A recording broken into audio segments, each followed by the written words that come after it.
nadie supo quién dejó el pájaro de fresno en el umbral de la villa. Corría el gélido invierno del año 178 después de Cristo, en pleno corazón del Limes Germanicus, a pocas millas del campamento fortificado de Mogontiacum. La pequeña figura de madera, tallada con una pericia rústica y ancestral, apareció con la primera luz, posada sobre la piedra helada como un presagio silencioso. Aquella tierra de frontera era un lugar acostumbrado a la tensión, un mosaico de granjas romanas y bosques oscuros que parecían observar con una paciencia milenaria. La villa pertenecía a Cayo Valerio Áquila, un veterano de la Legio 22 primigenia, un hombre que había comprado su retiro con sangre y acero, esperando encontrar en la agricultura una paz que las campañas en Germania nunca le ofrecieron. Pero esa mañana, el hallazgo rompió la frágil monotonía de su existencia.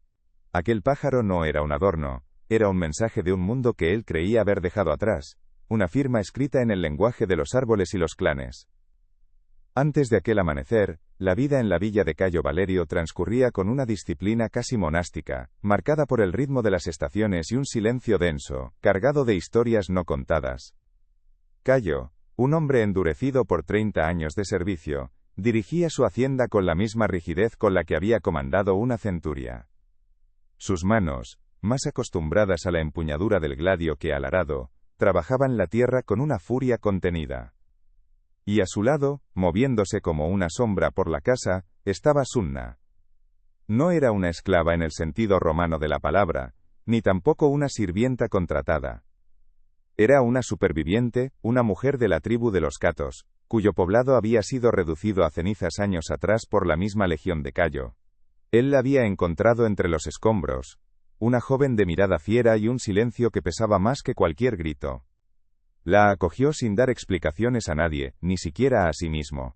Ella cocinaba, tejía y mantenía el hogar, y él le ofrecía un techo y una extraña forma de protección. La relación entre ambos era un pacto no verbal, un equilibrio precario sobre un abismo de recuerdos. Cayo nunca hablaba de la campaña que le había otorgado aquellas tierras, y Sunna jamás mencionaba el fuego que le había arrebatado a su gente. Se comunicaban a través de gestos mínimos. Un cuenco de estofado caliente dejado junto al fuego para él, una manta de lana más gruesa dejada sobre una silla para ella. Él veía en sus ojos el reflejo de los bosques que había quemado. Ella quizás veía en su rostro cansado el peso de una culpa que no se atrevía a nombrar. La comunidad de colonos romanos y los mercaderes que pasaban por la calzada cercana murmuraban. Veían a la mujer bárbara en la casa del veterano y tejían historias de concubinato o de una extraña locura de soldado. Pero la verdad era mucho más compleja y dolorosa. La villa no era un hogar sino una tregua, una penitencia silenciosa para él y un exilio para ella. Un lugar donde dos enemigos aprendían a soportar el peso de la misma historia. Aquella mañana del hallazgo, Cayo se había levantado antes del alba, como siempre. El hábito de la vida legionaria nunca le había abandonado. El aire cortaba la piel y el aliento se convertía en una nube blanca. Al abrir la pesada puerta de roble para inspeccionar el cielo, sus ojos se fijaron de inmediato en el pequeño objeto. Se agachó con la rigidez de un cuerpo castigado por viejas heridas. Lo recogió. La madera de fresno era sagrada para muchos pueblos del otro lado del Rin. El estilo del tallado, con sus líneas angulosas y su simbología abstracta, era inconfundible. Era obra de los Catos. Su corazón, un músculo entrenado para la batalla, latió con una fuerza sorda y desconocida. No era un desafío ni una amenaza de guerra. Era algo distinto, más personal. Un temblor recorrió su mano mientras apretaba la figura de madera. Sus ojos se desviaron hacia el interior de la villa, hacia la habitación donde Sunna dormía, y comprendió que el pasado no estaba enterrado. Simplemente, había estado esperando. Cada amanecer, mucho antes de que el sol se atreviera a escalar las colinas boscosas de Germania Superior, la vida de Cayo Valerio Áquila comenzaba con un eco. Era el sonido lejano y melancólico, de la bucina la trompeta del campamento de Mogontiacum, que llamaba a la diana a los legionarios de la 22. Aunque las murallas del fuerte estaban a varias millas, el viento del norte traía la llamada hasta su villa, un recordatorio diario de la vida que había dejado atrás. Cayo se levantaba de su jergón con la misma disciplina automática con la que se había levantado durante 3 décadas. Su cuerpo, un mapa de cicatrices y dolores crónicos, obedecía una voluntad forjada en el crisol de la obediencia y la supervivencia. No necesitaba una trompeta para despertar, la guerra vivía en sus huesos, y el silencio de la paz era un lujo que su mente aún no sabía cómo administrar del todo. La villa no era una ostentosa residencia patricia, sino una construcción funcional y defendible, un híbrido entre una granja y un pequeño fortín. Los muros de piedra eran gruesos, las ventanas estrechas, y un robusto cercado de madera protegía el patio y los establos. El aire dentro olía a tierra húmeda, a humo de leña de roble y por las mañanas, al aroma denso y nutritivo del pan de cebada que Sunna cocía en el horno de arcilla. Este era el epicentro de su universo. Fuera, los campos se extendían hasta el borde del bosque, un dominio que Cayo trabajaba con una obstinación casi violenta, como si luchara contra la tierra misma para arrancarle sus frutos. Cada terrón que volteaba con el arado era una pequeña victoria contra el caos que siempre parecía acechar más allá de la linde de los árboles, una frontera que conocía demasiado bien. El silencio era el tercer habitante de la casa, un ente palpable que mediaba en la relación entre Cayo y Sunna. No se hablaban de su pasado compartido, de la masacre que los había unido. Su comunicación era un lenguaje de omisiones, de gestos prácticos desprovistos de afecto, pero cargados de un entendimiento mutuo. Él nunca entraba en la cocina mientras ella preparaba la comida, un respeto tácito por su pequeño dominio. Ella, a su vez, se aseguraba de que siempre hubiera agua caliente para que él lavara el barro de sus manos y cara al final del día. Era una convivencia de fantasmas, donde cada uno soportaba la presencia del otro como un recordatorio constante de su propia historia, una tregua armada contra el recuerdo que ambos sabían que, si se rompía, los destruiría. Los otros colonos, veteranos como él o comerciantes itálicos atraídos por las oportunidades de la frontera, mantenían una distancia respetuosa pero cargada de recelo. Se saludaban con un gesto de cabeza cuando Cayo llevaba su carreta por el camino de tierra hacia el *Vicus*, el asentamiento civil junto al fuerte. Comentaban en voz baja en la taberna, entre jarras de vino agrio, sobre el viejo centurión y su mujer Bárbara. ¿Era una cautiva? ¿Una concubina? ¿O era la prueba de que los años de servicio en aquellos bosques oscuros le habían robado una parte de su alma romana? Cayo sentía sus miradas, agudas como fragmentos de obsidiana, pero no le importaban. Se había aislado del mundo, construyendo su propia frontera no solo con la empalizada de su granja, sino con un muro de silencio y indiferencia. El bosque era una entidad viva y acechante. Para Cayo, representaba el *Barbaricum*, el territorio indómito que había pasado media vida patrullando y sometiendo. Cada crujido de una rama, cada ulular de un búho, activaba sus instintos de soldado. Sus ojos escrutaban la línea de árboles constantemente, buscando el brillo de un casco, el movimiento furtivo de una sombra. Era una vigilancia perpetua, un hábito tan arraigado como respirar. Para Sunna, en cambio, el bosque era un santuario perdido, el hogar de sus ancestros y sus dioses. A veces, desde la ventana de la cocina, Cayo la veía mirar hacia la espesura con una expresión indescifrable, una mezcla de anhelo y dolor profundo. Dos personas, mirando el mismo paisaje y viendo mundos completamente opuestos, uno la amenaza, la otra el exilio. A veces, el eco de la legión volvía con la fuerza de un fantasma. Mientras afilaba la hoja de su hoz, el sonido metálico le recordaba el roce de 1000 gladios desenvainándose al unísono. El olor del cuero de los arneses de sus bueyes le traía el recuerdo del campamento, una ciudad de cuero, sudor y acero frío. Había sido un centurión, un hombre cuya palabra era ley para 80 almas, un dios menor en su pequeño universo de disciplina y violencia ordenada. Ahora su único imperio eran unas cuantas yugadas de tierra difícil, y su única compañía, una mujer cuyo pueblo había ayudado a destruir. La transición de comandante a granjero había sido brutal. La tierra no obedecía órdenes, solo respondía al sudor y al agotamiento, y la soledad del campo era mucho más profunda que la de cualquier guardia nocturna en la muralla. Sunna no era una cáscara vacía, una simple superviviente traumatizada. En su silencio, había una resistencia tenaz. Mantenía sus costumbres en pequeños actos de soberanía secreta. Recolectaba hierbas del bosque que los romanos ignoraban, y las usaba para sazonar los guisos con sabores extraños y terrosos que Cayo nunca cuestionaba. A veces, cuando creía estar sola, Cayo la oía tararear una melodía baja y gutural, una canción que no pertenecía a ninguna escala musical conocida en Roma. Era su manera de mantener viva una parte de su identidad, un pequeño fuego que se negaba a extinguirse en la fría ceniza de su nueva vida. Eran sus tesoros, invisibles para el hombre que le había dado cobijo, pero que nunca podría comprender la profundidad de lo que le había arrebatado. Los días de mercado en el *vicus* de Mogontiacum eran una cacofonía que Cayo detestaba. El latín vulgar de los soldados se mezclaba con las lenguas de los comerciantes galos, y los dialectos de las tribus germánicas aliadas. El aire apestaba a pescado salado, vino barato y el sudor de una multitud compacta. Cayo iba solo, dejando a Sunna en la seguridad de la villa. Se movía entre los puestos con una rigidez incómoda, comprando lo necesario, sal, herramientas de hierro, alguna pieza de cerámica, y marchándose lo antes posible. Se sentía más extranjero allí, entre sus compatriotas que en la soledad de sus campos. La camaradería ruidosa de los legionarios en sus días de permiso, sus bromas y su arrogancia, le recordaban un mundo al que ya no pertenecía. Su soledad era una elección, una coraza contra el pasado. La memoria era un campo de minas invisible en la rutina diaria. Un día, mientras reparaba una cerca, el grito agudo de un halcón peregrino hizo que Sunna dejara caer una vasija de barro, que se hizo añicos en el suelo. Cayo la vio quedarse paralizada, con el rostro pálido, y supo sin preguntar que aquel sonido estaba atado a un recuerdo terrible. Él mismo sufría emboscadas similares. El olor de la carne de cerdo asándose en el fuego le devolvía a veces al hedor de las aldeas incendiadas, una pestilencia dulce y nauseabunda que se le pegaba al fondo de la garganta.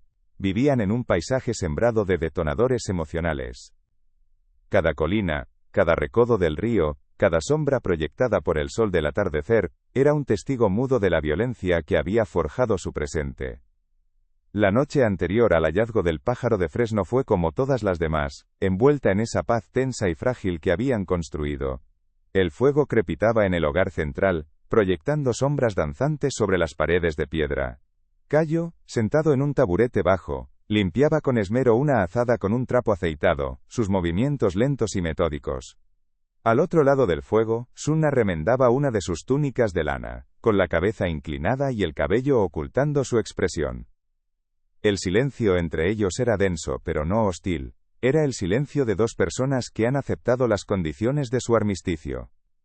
Nada en el aire predecía la llegada del mensajero de madera, nada advertía que el delgado hielo sobre el que caminaban estaba a punto de resquebrajarse para siempre. El día que siguió al hallazgo del pájaro de fresno, el aire en la villa de Cayo Valerio se cargó de una electricidad estática, una tensión que se adhería a las paredes de piedra y al humo del hogar. Cayo trabajó sus campos con una concentración feroz, pero sus movimientos eran los de un centinela, no los de un granjero. Su cabeza no se inclinaba hacia la tierra, sus ojos escrutaban sin cesar la línea oscura del bosque, esperando una señal, un movimiento, una respuesta al mensaje silencioso que ahora guardaba en un bolsillo de su túnica. Sunna, por su parte, se movía por la casa con una quietud casi sobrenatural. Su silencio habitual se había transformado. Ya no era el silencio del duelo resignado, sino el de la espera febril. Cada crujido de la madera, cada ráfaga de viento que silbaba en el exterior, la hacía detenerse, con la respiración contenida, como si su alma entera estuviera escuchando algo que solo ella podía oír. Fue poco después del mediodía, cuando el sol invernal colgaba pálido y débil en el cielo, que el movimiento llegó. No fue el avance coordinado de una partida de guerra, sino algo más desesperado, más errático. Un destello fugaz entre los troncos más cercanos a sus campos arados. El instinto de Cayo, afilado por 1000 emboscadas en bosques como aquel, se disparó antes incluso de que su mente procesara la imagen. Dejó caer la azada y, sin pensarlo, agarró el hacha de leñador que siempre dejaba apoyada en un tocón. No era un pilum ni un gladio, pero su peso en su mano era un consuelo familiar y terrible. Se movió con una agilidad que desmentía sus años y sus heridas, no corriendo, sino avanzando a zancadas largas y sigilosas, usando el terreno a su favor, como le habían enseñado a hacer 3 décadas atrás. El corazón le martilleaba en el pecho, un tambor de guerra que anunciaba no una batalla contra el enemigo, sino contra su propio pasado. Al llegar al borde del bosque, entre los helechos helados y la maleza espinosa, no encontró a un guerrero cato con la cara pintada y una lanza en la mano. Encontró a un niño.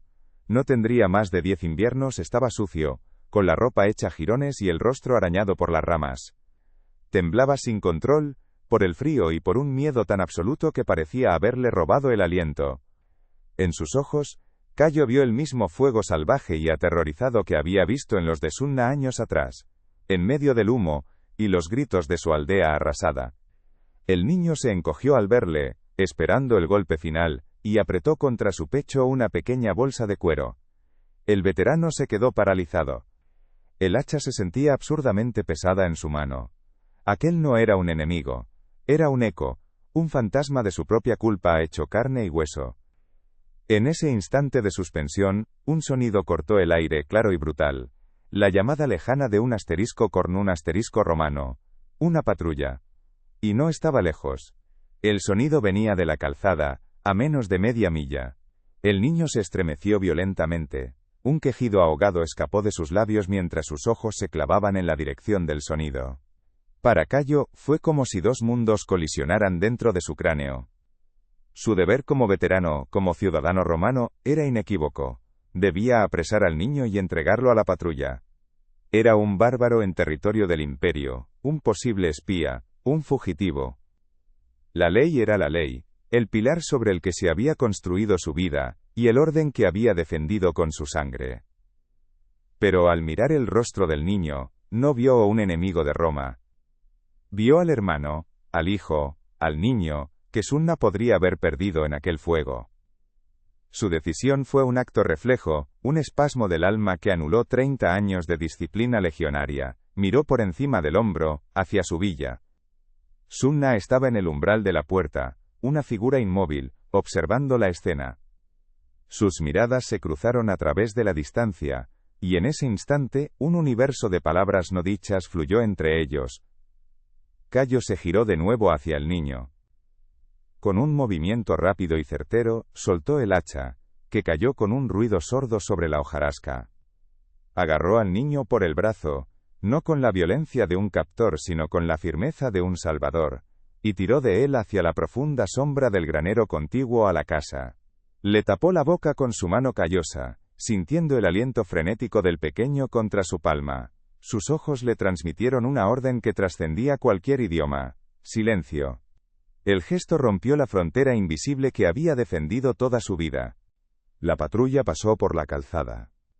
Cayo pudo oír el sonido rítmico de las asterisco caligae asterisco sobre la grava, las voces de los legionarios bromeando en un latín tosco, el tintineo de sus equipos. El sonido se alejó, tragado por la inmensidad del paisaje. El peligro inmediato había pasado, pero dentro del granero, en la penumbra que olía a heno seco y a miedo, acababa de nacer un peligro mucho mayor. Cayo retiró la mano de la boca del niño. Se había convertido en un traidor. Había ocultado a un enemigo del imperio, un acto castigado con la muerte o el exilio. Se levantó lentamente, sus articulaciones crujiendo bajo el peso de su decisión. Afuera, Sunna no se había movido del umbral. Su rostro era una máscara indescifrable, pero sus ojos ya no miraban a Cayo como a un carcelero. Le miraban como a un cómplice. El pacto silencioso de su convivencia se había sellado con un acto de traición compartida. El silencio que descendió sobre el granero tras la partida de la patrulla fue más pesado y denso que cualquier otro que Cayo Valerio Áquila hubiera conocido. Era el silencio de la conspiración, un vacío que unía a los tres ocupantes de la finca en un pacto de sangre y miedo. Sunna, que había permanecido como una estatua en el umbral, se movió por primera vez. Entró en el granero sin mirar a Cayo, sus ojos fijos únicamente en el niño tembloroso, a quien ahora llamaba en su lengua con un susurro suave y gutural. Zorgar. Se arrodilló, le ofreció un trozo de pan que guardaba en su túnica, y le limpió una herida de la frente con el borde de su manga. Cayo observó la escena desde la penumbra, un gigante de piedra que acababa de dinamitar los cimientos de su propio mundo. Ya no era el dueño de aquella casa, ni siquiera su guardián. Se había convertido en un extraño, un cómplice mudo de un idioma y un afecto que no podía comprender, pero cuyo riesgo ahora compartía por completo. Los días que siguieron transformaron la villa en una fortaleza de secretos. La rutina disciplinada que había regido sus vidas se hizo añicos. Cayo ya no se levantaba con el eco de la asterisco bucina asterisco para ir a los campos, sino para inspeccionar las cerraduras, para reforzar una sección débil de la empalizada, para escudriñar el camino con la paranoia de un hombre acorralado. Thorgar fue ocultado en una pequeña bodega subterránea, un espacio frío y oscuro, usado para almacenar vino y conservas, ahora convertido en el escondite de un futuro incierto. El aire de la casa se impregnó de un nuevo tipo de tensión. Cada golpe de viento en la puerta, cada ladrido lejano de un perro, cada sombra que se movía en la linde del bosque, era una posible sentencia de muerte. Sunna le llevaba comida y agua al niño a hurtadillas, y Cayo montaba guardia, un centurión protegiendo no una frontera del imperio, sino el epicentro de su propia traición. La alteración no pasó desapercibida. Lucius Terentius Macer, un veterano de la misma legión cuya granja colindaba con la de Cayo a media milla de distancia, fue el primero en notarlo. Vio los campos de Cayo a medio arar, el humo de su chimenea a horas extrañas y su ausencia en el camino. Un día, se acercó con la excusa de pedir prestada una herramienta. Lucius era un hombre directo, de pocas sutilezas, y su mirada inquisitiva recorrió el patio, la casa, y se detuvo en el rostro demacrado de Cayo. «El invierno es duro, Valerio, pero la tierra no espera», dijo, su voz un eco de la autoridad que ambos habían conocido. La respuesta de Cayo fue un gruñido evasivo, un gesto cortante que cerró la conversación. Lucius se marchó con la certeza de que algo estaba profundamente mal. La lealtad entre veteranos era un pilar en la frontera, y el secretismo de Cayo olía a algo más que a simple melancolía. El vacío dejado por la presencia de Cayo en el *vicus* de Mogontiacum, se llenó rápidamente de susurros. Flavius, un mercader galo que le compraba regularmente cebada y cuero, comentó en la taberna la extraña reclusión del veterano. La historia se mezcló con el informe vago de la patrulla que había oído ruidos cerca de su finca, y pronto, el nombre de Cayo Valerio Áquila empezó a asociarse con un misterio. Los soldados, siempre ávidos de un buen chisme para romper la monotonía del servicio, tejían teorías. Algunos decían que su mujer bárbara finalmente le había embrujado, otros que traficaba con las tribus del otro lado del Rin. En la frontera, donde la supervivencia dependía de la confianza y la vigilancia mutua, la sospecha era una enfermedad contagiosa. El silencio de Cayo no era visto como un derecho, sino como una ofensa, una pared levantada contra la comunidad, que ahora lo miraba con recelo. Mientras el mundo exterior se llenaba de ruido y conjeturas, dentro de la villa, Sunna florecía en el silencio. Cuidar de Thorgar la había devuelto a la vida. Ya no era la sombra silenciosa que se deslizaba por la casa. Su propósito ahora era tangible. Proteger a aquel niño, el último vestigio de su pueblo. Cayo la escuchaba por la noche, a través del grueso suelo de madera, cantándole al niño en su lengua materna. Eran melodías antiguas, canciones de cuna que hablaban de héroes y espíritus del bosque, un universo sonoro que ahora habitaba los cimientos de su hogar romano. Veía cómo le enseñaba a tallar pequeñas figuras de madera, no como la que había aparecido en el umbral, sino animales y rostros de su mitología. La casa, antes una tumba de recuerdos, se había convertido en un santuario clandestino de una cultura que él mismo había intentado aniquilar. La creciente inquietud en la comunidad de colonos llegó a oídos del *praefectus castrorum en Mogontiacum, un hombre metódico y severo, llamado Tiberius Claudius Maximus. No le gustaban los cabos sueltos, y un veterano condecorado actuando de forma errática en una zona tan volátil era un riesgo para la seguridad. Sin una prueba concreta, no podía ordenar un registro exhaustivo, pero sí podía aumentar la presión. Las patrullas a lo largo de la calzada cercana a la villa de Cayo se hicieron más frecuentes, casi ostentosas. Los legionarios se detenían más tiempo del necesario cerca de su empalizada, observando abiertamente, dejando que su presencia se sintiera como una advertencia. La red invisible de la autoridad romana se estaba estrechando, y la granja de Cayo, antes un punto anónimo en el mapa del *limes*, era ahora el centro de una atención fría y calculadora. La prueba de fuego llegó una tarde gris, cuando el cielo amenazaba con nieve. Un centurión, acompañado por 4 legionarios, golpeó la puerta de Cayo con la empuñadura de su gladio. El sonido retumbó en la casa como un trueno. Cayo abrió, su cuerpo bloqueando la entrada, su rostro una máscara de calma forzada. El centurión, un joven ambicioso llamado Aulus, le explicó con una sonrisa tensa que estaban en una inspección de seguridad rutinaria, verificando las defensas de las granjas aisladas. Mientras hablaba, sus ojos se colaban por encima del hombro de Cayo, intentando ver el interior. En la bodega, Sunna sujetaba a Thorgar, tapándole la boca con una mano que temblaba, rezando a dioses que Cayo no conocía.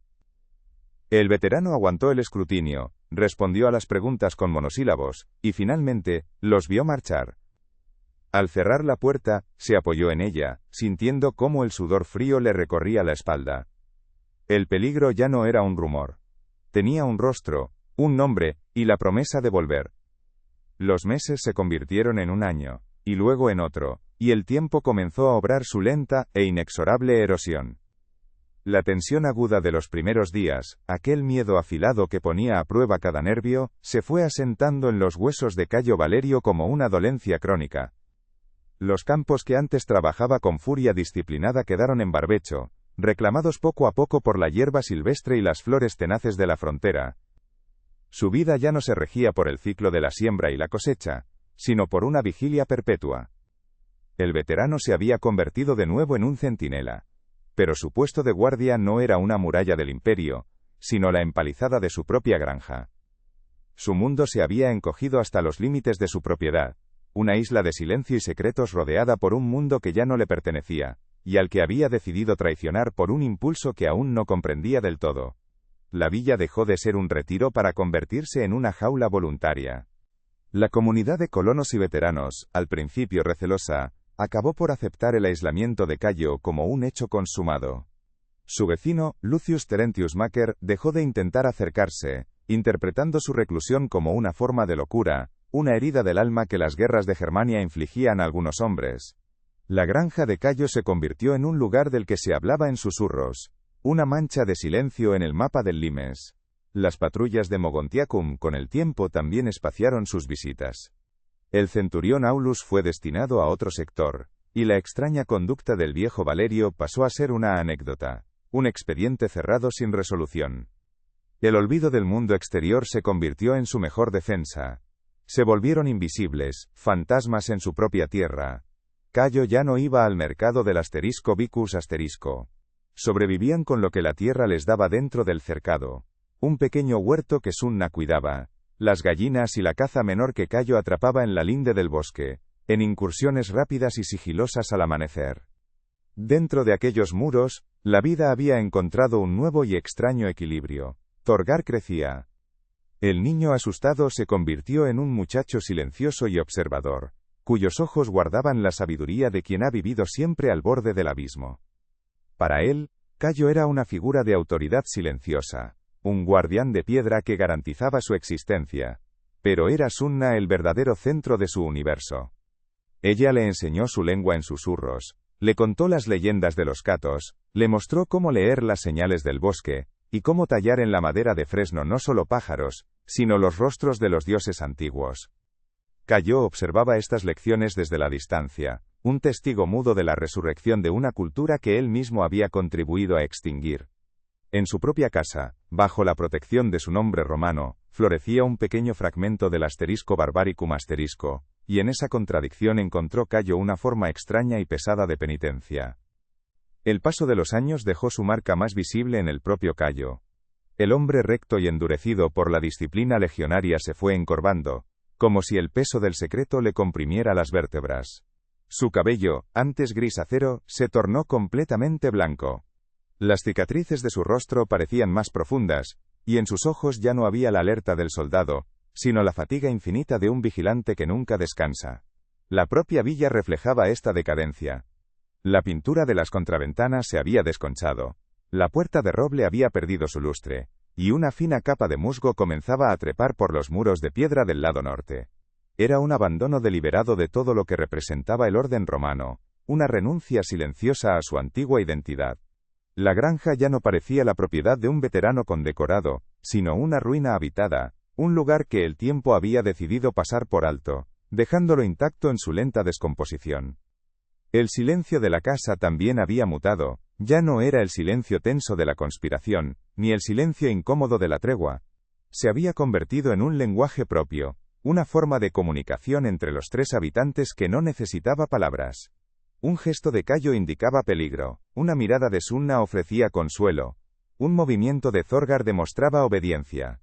A veces, el viento del norte todavía traía el eco lejano de la *bucina* desde el campamento de Mogontiacum, pero para Cayo, era el sonido de otro mundo, de una vida que pertenecía a un hombre que ya no existía. Él ya no era Cayo Valerio Áquila, ciudadano de Roma, era el guardián de un muchacho cato, y el cómplice de una mujer de esa misma tribu. La cicatriz se había cerrado sobre la herida, convirtiendo la granja en un mausoleo viviente de un solo acto de traición y honor, un secreto que moriría con ellos, engullido por el bosque. Habían pasado casi 10 inviernos desde la llegada de Thorgar. El tiempo, ese escultor implacable, había transformado al niño aterrorizado en un joven alto y silencioso, cuyos movimientos por la granja poseían una gracia cautelosa, la de un animal del bosque que nunca olvida la trampa. La rutina de la vigilia se había convertido en una segunda naturaleza para los tres. Ya no era una tensión aguda, sino una melancolía compartida, una paz tejida con los hilos del secreto y la resignación. Thorgar había aprendido de Sunna el arte de su pueblo, y sus manos, ahora fuertes y diestras, tallaban la madera con una habilidad que superaba a la de su maestra. Una noche, mientras el viento del norte aullaba contra los muros de piedra, el joven se acercó a Cayo. No había miedo en sus ojos, sino una solemnidad grave, impropia de su edad. En sus manos sostenía la vieja bolsa de cuero que llevaba el día que Cayo lo encontró. Un objeto que el veterano no había vuelto a ver en una década. Con un gesto lento y deliberado Thorgar desató el nudo de la bolsa. Sus dedos, manchados por la tierra y la savia, extrajeron un pequeño bulto envuelto en un trozo de lino descolorido.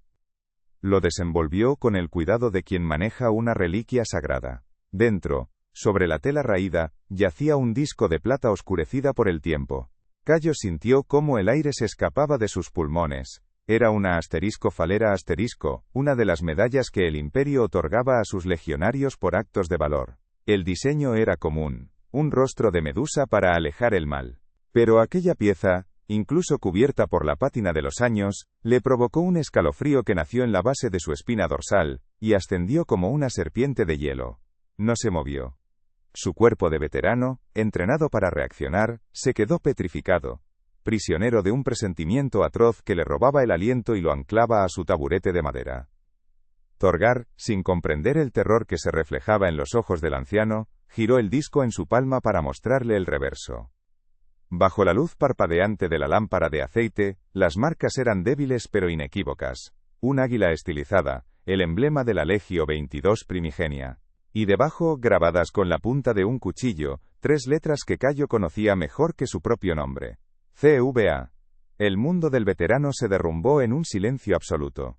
Aquella era su medalla.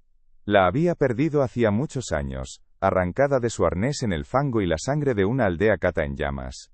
La perdió durante el combate a muerte con un guerrero de rostro feroz, que defendía la entrada de su cabaña, un hombre al que tuvo que apuñalar 3 veces antes de que cayera. La medalla, un símbolo de su valor romano, se había convertido en la prueba irrefutable de su crimen más personal. Levantó la vista de la plata manchada, y miró a Thorgar. Y por primera vez, no vio al niño que había salvado, sino el rostro del hombre al que había matado. La misma mirada intensa, la misma forma de la mandíbula. El fantasma de su víctima había estado viviendo bajo su techo, comiendo su pan, protegido por el mismo hombre que lo había hecho huérfano. En ese instante Sunna, que había observado la escena desde la penumbra, dio un paso adelante. Su rostro, una máscara de dolor contenido durante una década, se resquebrajó. Con un hilo de voz que era casi un lamento, susurró el nombre del padre de Thorgar, Agilulf. Y luego, mirando a Cayo con una comprensión repentina y devastadora, añadió: él tallaba pájaros de fresno para los niños que nacían en el clan. El mensaje en el umbral no había sido una amenaza. Había sido un requiem, un último adiós dejado en la puerta del asesino, sin saber que era él. No hubo gritos ni acusaciones. La verdad era demasiado monstruosa para las palabras. El dolor que llenó la habitación era un ente físico, un frío que ni el fuego del hogar podía combatir. Cayo Valerio Áquila se puso en pie, sus viejos huesos protestando no por la edad, sino por el peso insoportable de aquella revelación. No miró a Sunna, ni a Thorgar. Salió de la casa, adentrándose en la noche helada sin su capa, y empezó a caminar hacia la oscuridad del bosque, el mismo bosque que una vez representó Orque, con acento agudo al enemigo, y que ahora parecía el único lugar para su penitencia final. Dentro, Sunna y Thorgar se quedaron inmóviles, la falera sobre la mesa entre ellos, un artefacto maldito que unía al asesino y al salvador en la misma persona. La frágil paz de la granja se había desvanecido para siempre, reemplazada no por el odio, sino por una verdad mucho más terrible, que la compasión y la atrocidad pueden nacer de la misma mano. Nadie volvió a ver a Cayo Valerio Áquila. No hubo un cuerpo que encontrar, ni una tumba que marcar. El viejo centurión se adentró en la negrura del bosque germánico, y fue devorado por él, como si la tierra que había pisoteado y quemado durante décadas, finalmente reclamara su tributo de carne y hueso. Para Sunna y Thorgar, los días que siguieron a su partida fueron de una quietud sepulcral. La ausencia del veterano llenaba la casa con un peso mucho mayor que el que jamás tuvo su presencia. Cada crujido de la madera, cada ráfaga de viento que gemía en la chimenea, parecía el eco de sus pasos fantasmales. No lloraron su pérdida, pues no sabían qué era lo que habían perdido, a un carcelero, a un salvador, al asesino de su sangre, o al arquitecto de su supervivencia. La verdad era un nudo gordiano de horror y gratitud, que ninguna espada podía cortar. Simplemente esperaron, suspendidos en el limbo de una historia que había concluido sin un final, hasta que el silencio se hizo tan insoportable, que supieron que debían marcharse de aquel mausoleo de afecto y atrocidad. Con la llegada del deshielo, cuando la primavera comenzó a pintar de un verde tímido las colinas y el barro de los caminos se ablandó, Sunna y Thorgar hicieron sus preparativos. Recogieron lo poco que era suyo, algunas prendas de lana, las herramientas para tallar madera y los últimos restos de grano. No miraron atrás al cerrar para siempre la pesada puerta de roble de la villa, que ya se inclinaba sobre sus goznes como un anciano cansado. No se dirigieron hacia el sur, hacia la civilización romana, ni se adentraron profundamente en el norte, hacia las tierras de las tribus libres.